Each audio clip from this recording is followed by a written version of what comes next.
In this video, we're going to talk about question number 3 from the free response question of the 2010 AP Calculus AB examination, Form B.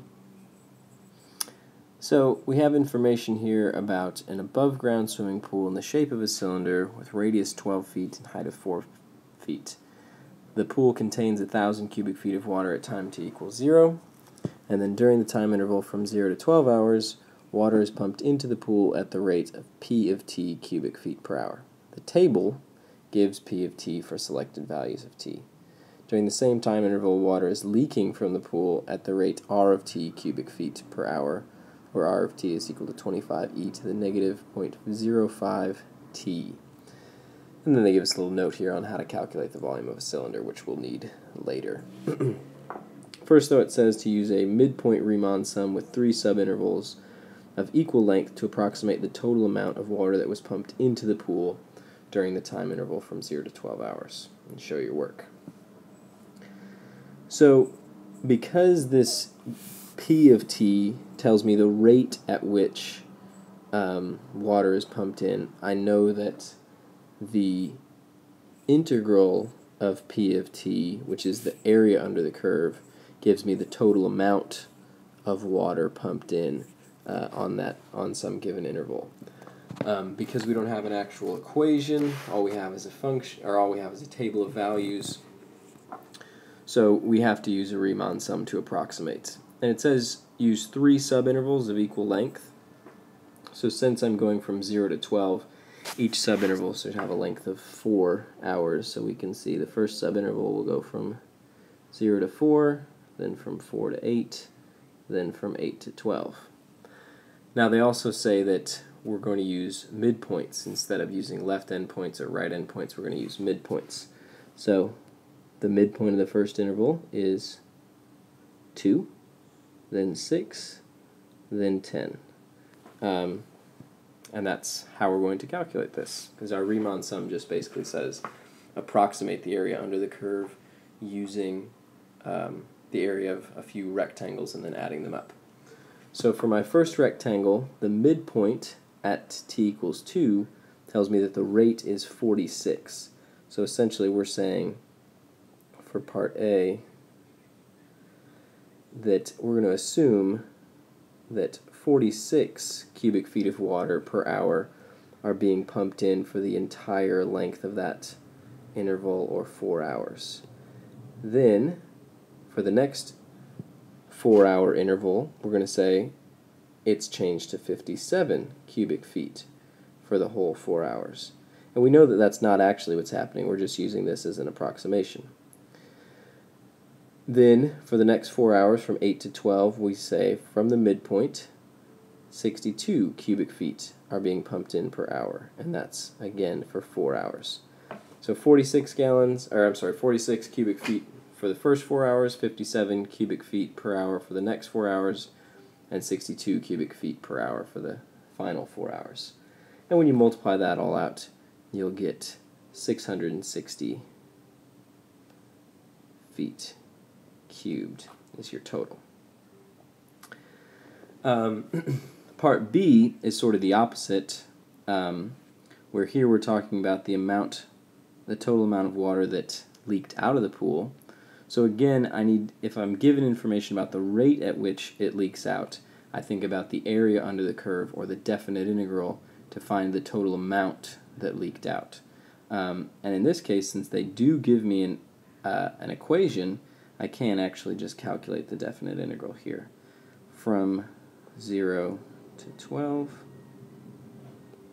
of 25e to the negative 0.05 t dt, and that gives me 225.594 cubic feet.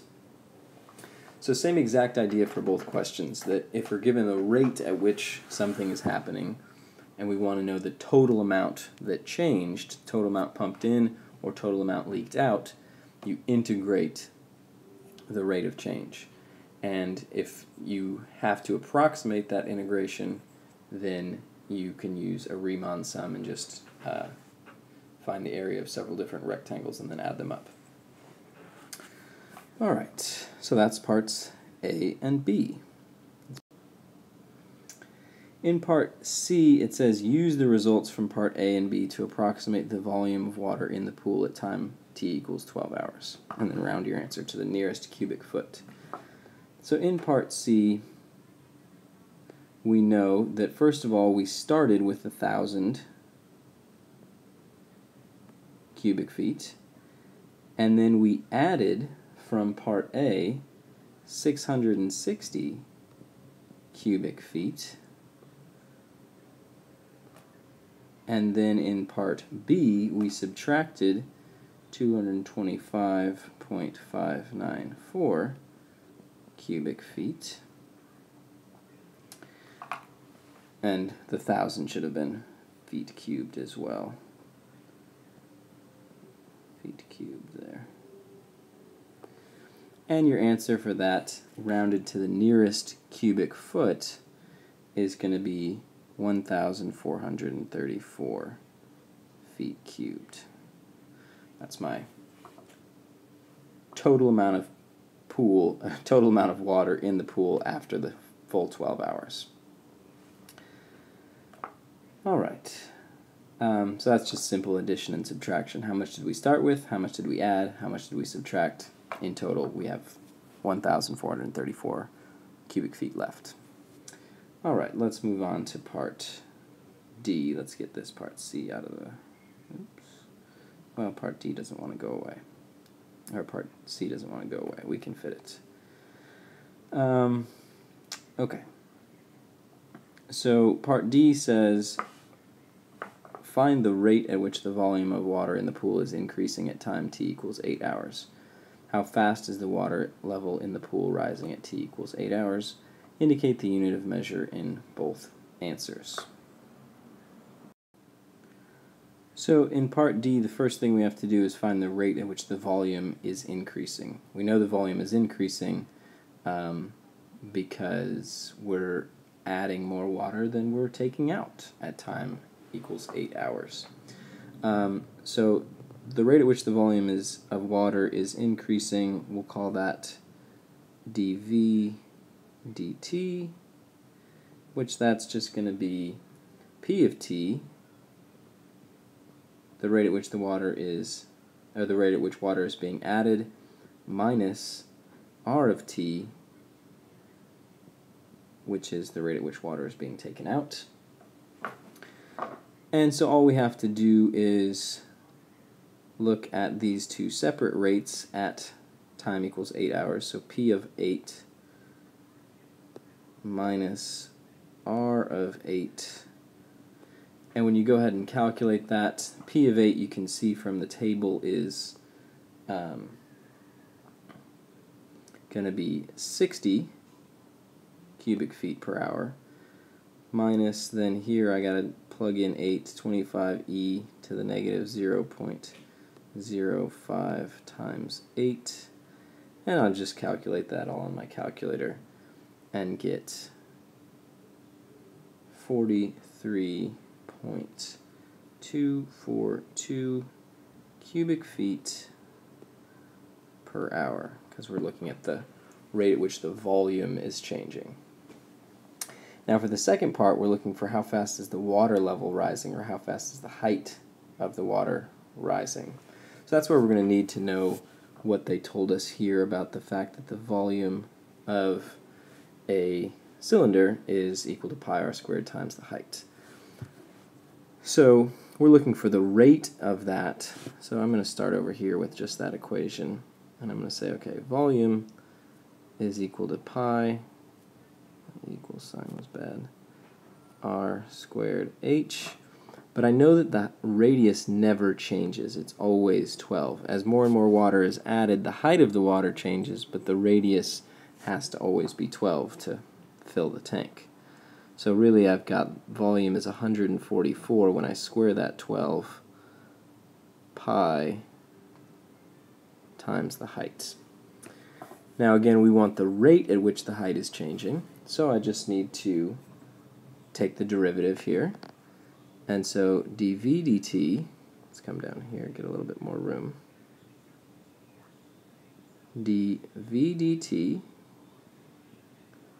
is equal to 144 pi, and then the derivative of the h with respect to time is just dh dt, and that's what I'm looking for. How fast is the height changing?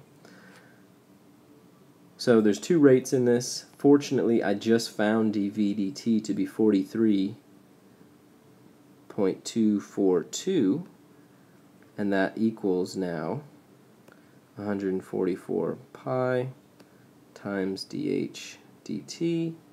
Divide both sides by 144 pi, and we get 0.0956 feet per hour.